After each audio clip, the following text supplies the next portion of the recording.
And she's like, and she went like this. Insane. Yeah. She's like, you better stop this and stop pulling shit. this. Yeah. And for you guys I to hope come God here can and save pull you. This. Yeah.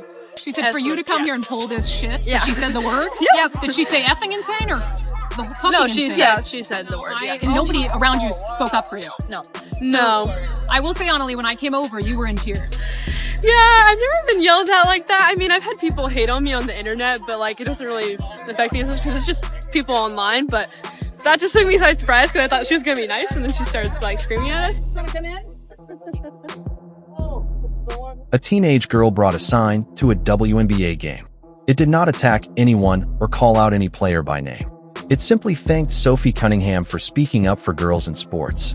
According to fans who were sitting nearby, a Seattle Storm co-owner walked directly over to her during the game and told her to put the sign away, right in front of a sold-out crowd. By the time it ended, the girl was reportedly in tears and security had become involved. Think about that for a moment. A grown adult, someone who actually owns part of a professional sports team, allegedly went after a child at a basketball game simply because she was holding a sign she liked. To protect young girls who shouldn't have to go against biological men. Just can you expand your viewpoint on that? I mean, I think I said what I said. I think it's kind of common sense. And I think I'll always believe in that. I think it's really important to protect children, and that's little girls who are also involved in that category. And so I stand on what I said, and I always believe that. Yeah. Do you see your advocacy on that, like taking any form going forward? You know, I don't know. I'm not a very political person, but I do have beliefs. I have morals, and I'll always stand on those and be true to who I am. And I think people are going to take it how they want to take it, but I've never even really said anything about that. And so when it comes just to protecting young girls in sport and women in sport, I feel very strongly about that. I think that's why you have Title IX. That's why you have some of the greats in women's sports. If Title IX and women's sports weren't protected, then you wouldn't hear about any type of women in sport. And so I think in the future, it's just really important to protect.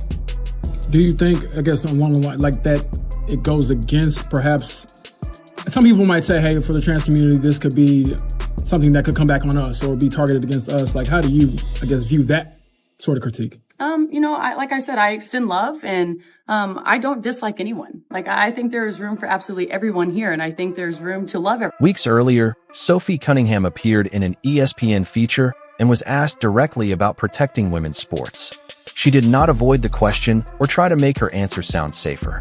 She said clearly that she wants to protect young girls in locker rooms, that they should not have to compete against biological men, and that she will continue to believe that no matter what kind of reaction it causes. How the left is completely intolerant and the actual hateful ones. This woman is not an owner of a basketball team. She's an owner of a left-wing, radical, political activist group that happens to play basketball. Because this team has endorsed Kamala Harris for president.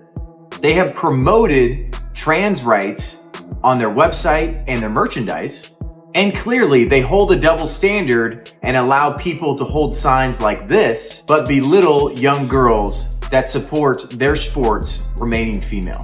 I don't expect them to do this, but I would really like to see the WNBA protect and stand up for fans just like these two young girls from hate and intolerance. There was no name-calling in that response. There was no attack on a teammate, a rival, or anyone else specifically. It was simply a direct answer to a direct question, given calmly, like you would expect from someone who had actually thought about it beforehand, instead of saying something in the heat of the moment. But that answer still ended up being connected to a name, whether Sophie said it directly or not, because in this league, context rarely stays neutral for very long. You know, I think it has been so fun. I played with BG for 6 years, and so I know her like the back of my hand. And as of late, she's been playing really good. She's been playing like OG Brittney. I'm there to love, but I'm also there to love biological women. And I think that there are rights that need to be protected. And like I said, I'm going to stand true to that. I'll never falter in my beliefs in that. But I have never once said I hated the trans community. Anyone who has followed a fever game against the Connecticut Sun this season already knows exactly who many fans connected those comments to. Brittney Griner and Caitlin Clark have had a difficult history on the court going back 3 seasons now, with body checks that were never called, a bench incident last year that fans still debate frame by frame, and a pattern of officiating that seemed to keep going the same way whenever the two shared the court. So when Cunningham, Clark's closest teammate and most outspoken defender on the roster, stood up and said, "Men shouldn't be playing in women's sports," nobody in the fan base needed someone to explain who she meant. The timing alone did most of the talking for her. Some fans at the game booed Cunningham when she checked into the game. One Seattle Storm player even showed up pre-game wearing a shirt that read, "Trans rights are human rights."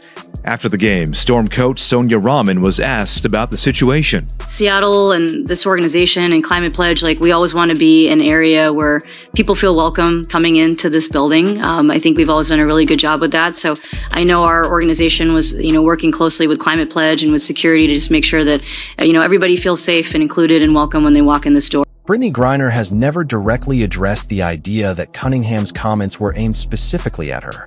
What she did say in a separate interview just days before this whole situation exploded was that playing against Cunningham is annoying as hell, even though she would never want a different teammate beside her. Make of that what you will.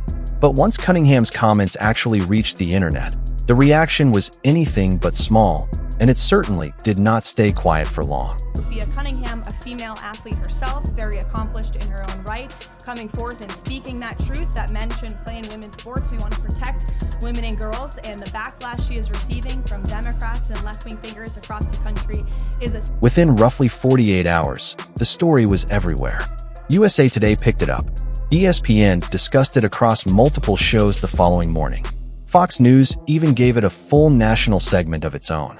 The White House press secretary also commented publicly, saying Cunningham was on the right side of an issue that most Americans already agree with, whether the league wants to hear that or not. That is not a small reaction to a WNBA role player giving an honest answer during a feature interview. That is a full national conversation spreading far beyond basketball. And Sophie never asked for any of it to unfold the way. This notion that you're hating on the trans community because you are not a proponent of them participating in female sports is utterly ridiculous. Sophie Cunningham said every word right on the money. There's no hate involved. There's only love we're talking about. But what happened to loving girls who are born biologically as girls? What about their rights? What about fairness associated to them? Leah Thomas, I'm gonna keep bringing that name up. 400th plus in the world competing as a male. Transitions to female, and he was number one. If we're gonna act like transitioning from male to female doesn't involve an advantage for that trans athlete, I have nothing to say to you. You're not. What she did next is really the part people should be paying more attention to, because it is what separates her from almost every other athlete who has found themselves in this exact position. Reporters came back to her days later, clearly hoping she would take it back, explain it differently, or soften it into something less specific and less risky. She did none of that. She repeated it almost word for word and added that she does not hate anyone, that she truly believes there is room for everybody, but she will not change what she believes just because a room full of people wants her to. That is not how someone acts when they are chasing controversy for attention. That is someone who was asked a fair question, gave an honest answer, and refused to pretend she did not mean it once the pressure arrived. Last week and talks about her beliefs, which I do think is very rare, especially being as young as she is, and quite honestly being brave to share something she knows is going to get picked apart a million times, and then standing by it. That's refreshing, especially from a young woman. And that brings us to Seattle, because this is where the entire situation stopped being an online argument and became something that reportedly happened to an actual kid at an actual game, in front of people who watched it unfold in real time. Tuesday night, the Fever were in town to face the Storm, a matchup that should have been about basketball. Before tip-off, a small group gathered outside Climate Pledge Arena. Some were there to support Cunningham directly, while others came to promote a Washington ballot measure about fairness in girls' athletics that had been gaining attention across the state. A few held signs, while others wore shirts featuring the XX and XY symbols. None of it was directed at any specific player on the Storm roster. It was about Cunningham, the broader debate she had entered weeks earlier, and a policy discussion that had been growing for some time, far beyond the comments of one WNBA player.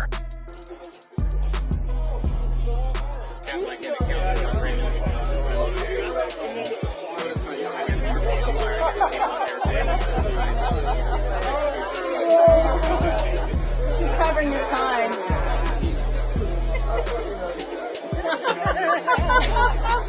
Two of those fans made it inside the arena and sat courtside with a sign simply thanking Cunningham for speaking up for girls. According to Brandy Cruz from Undivided Pod, who spoke with them afterward, a woman reportedly approached them during the game, called them and their sign completely unhinged, and then had security remove them from their seats. The fans later identified the woman as Celeste Caton, a minority owner of the Storm. One of them said she was left in tears before the confrontation was even over, shaken by how quickly a night at a basketball game had turned into something personal and confrontational. Signs that said like, we love Sophie, like, thank you, Sophie, for speaking up. And so we were holding on, just watching the game. Again, like, we were being super great. We hadn't said anything to anyone else. We were being super respectful. We were just holding our signs and cheering for both teams. And this lady, older lady, comes up to us. And she comes up to us, and at first I think she's gonna be nice. And then she asks, like, what are you guys doing? Something like that. And then it was like, Jesus loves everyone. That's what she told us. And I was like, oh, I know. Like, I'm religious. Like, I know. Like, I know. Nice. Yeah. And she's like, oh, I hope Jesus can forgive you for what sin you've done. And like, something like that. And then she told us that we were effing insane. And she's like, and she went like this. Insane. Yeah. She's like, you better stop this. And stop pulling shit. this. Yeah. A crowd gathered outside the arena, representing more than one opinion on this issue. And no one from the organization reportedly approached the other side of that demonstration to say anything. That is completely her right, and nobody is arguing that she should not be allowed to wear whatever she wants inside her own arena. But a teenage fan quietly holding a thank you sign for a player on the visiting team was reportedly confronted by a co-owner of the home franchise and told to put it away in front of thousands of people. And Reese is going to talk to you a little bit, all the way up from California.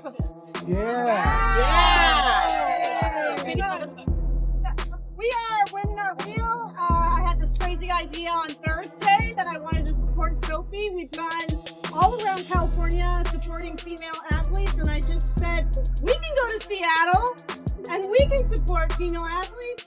And Brandy was right there ready to help us. And thank you all for showing up. We just have simple belief that women are adult human females, and women deserve their own female-only sports and spaces, especially prisons and domestic violence shelters. Yes. We are 180 years. So ask yourself the obvious question. If a sign that simply says, "Thank you for speaking up for girls," is enough for a fan to be confronted by team ownership, while a shirt making the opposite political statement receives nothing but a standing ovation from the crowd, what does that actually tell you about where this organization stands?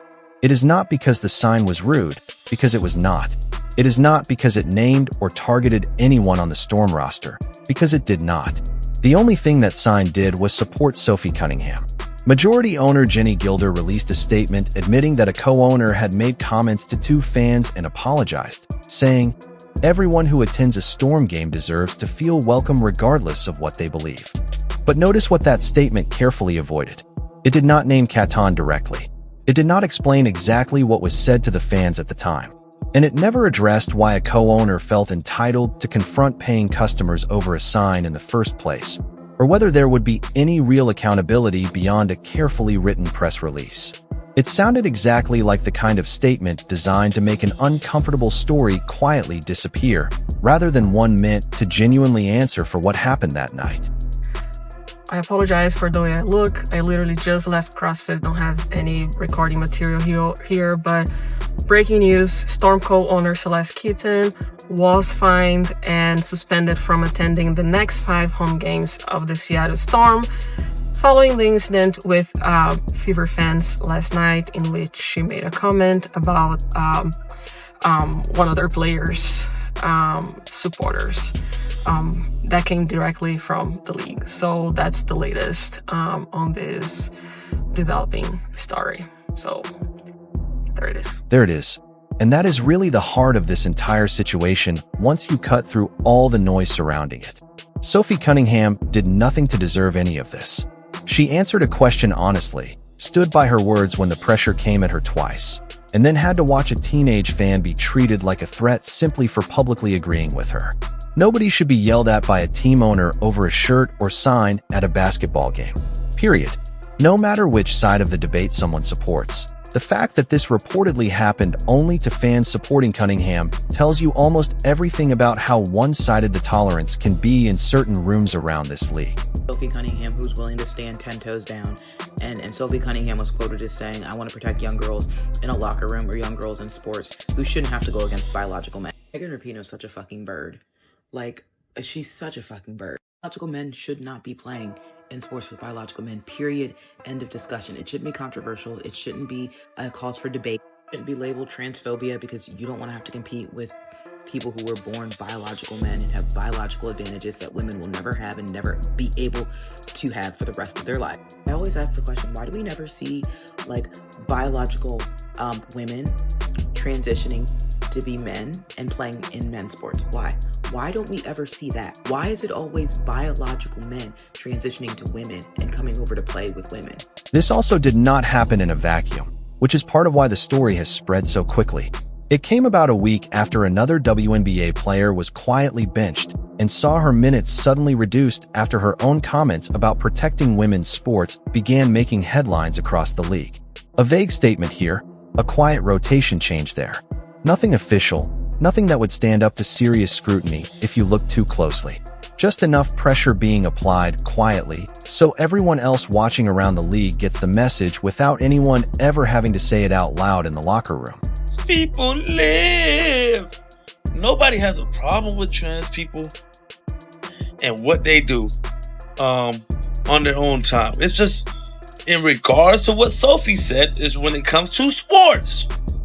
Women, biological women should play sports against biological women. Men should play against men because the simple reason for it is because scientifically just men are stronger, faster, bigger. So when people online start asking why the WNBA seems to have room for almost every opinion except the one Cunningham shared, this Seattle incident is exactly why that question keeps coming back. It is not because her comments were extreme in any real way. Wanting to protect girls' sports and wanting fair competition on the court is not some fringe position by any honest measure. And polling supports that, showing that most Americans agree with her on this specific issue. The problem is that calmly and honestly saying it without attacking a single person by name apparently makes you a target in certain rooms connected to this league. Whether it is a coaching staff quietly cutting your minutes or a co-owner walking up to a crying teenager and telling her to put away her sign in front of a packed arena, Cunningham has now shown twice on camera, with reporters clearly hoping for a different answer, that she will repeat exactly what she believes instead of giving anyone a softer or safer version. The bigger question now is not really about Sophie anymore. It is whether the league and its individual teams will continue treating her supporters differently from everyone else, or whether Wednesday's carefully worded apology was simply enough to make one uncomfortable headline disappear before the next one inevitably appears somewhere else.